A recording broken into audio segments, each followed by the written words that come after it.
Bonjour, je m'appelle Manon Fortin, je travaille pour la HSLDA, surtout au Québec. Je m'occupe du service aux membres et aujourd'hui, je suis avec Alexandrie, une maman qui fait l'école maison avec tout son cœur. Bonjour. Allô Alexandrie, ça va bien? Oui, ça va bien. Oui, c'est ça. Dans ton école maison, il y a sûrement des choses qui viennent t'ébranler là, dans ta conviction ou ton art d'aller de faire l'école maison.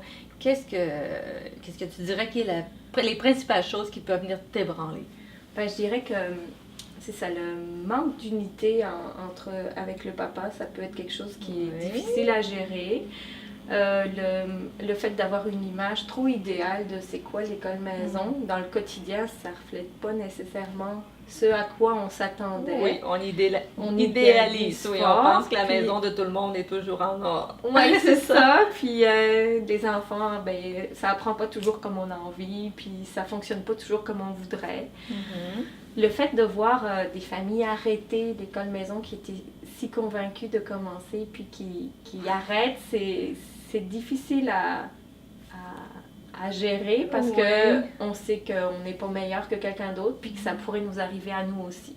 C'est vrai. Il y a des choses, justement, sûrement, parfois tu doutes de tes compétences. Tu dis, est-ce que je suis vraiment capable ou est-ce que je vais y arriver? Ça doit arriver, ça nous arrive à toutes les mamans. Oui, c'est ça. J'ai la chance que j'ai 6 enfants, alors j'ai l'occasion de me reprendre et de me rendre compte que, ok, ça a marché avec un, c'est que je suis pas si pire, mais oui, le fait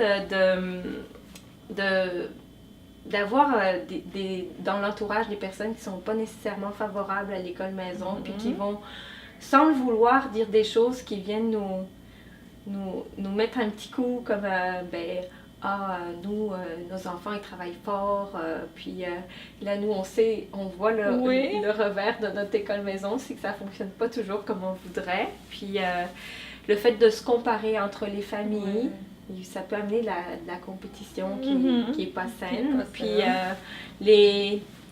les troubles d'apprentissage de nos enfants, Oui. leurs difficultés, c'est pas toujours évident à gérer, surtout quand on ne s'y attend pas, puis ça arrive d'un coup. Ouais. Comment tu peux savoir que tu es la meilleure personne, tu sais, malgré tous ces doutes, ces choses-là qui arrivent, comment tu peux être encore convaincu que tu es la meilleure personne pour enseigner tes enfants? Ben, je pense que c'est important d'avoir du soutien des groupes qui sont autour de nous, de l'association de l'ACPEC, ça fait vraiment beaucoup de bien.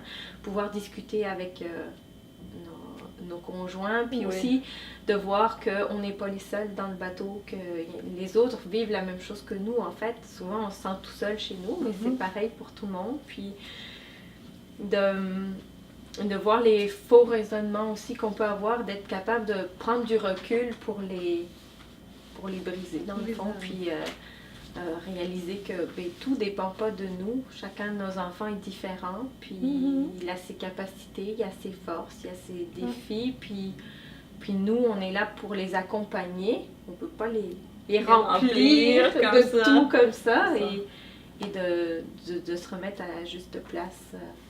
Oui. D'ailleurs, C'est un pas enfant notre qui rôle. veut apprendre et qui aime apprendre va apprendre. Oui, C'est ça. oui, mais il y a des fois où le fait de voir qu'ils vont pas nécessairement arriver malgré Oui, c'est tous ça. les efforts qu'ils Avec les fournissent, ça difficultés. c'est plus difficile à gérer des fois. Merci d'avoir été avec moi aujourd'hui, Alexandrie.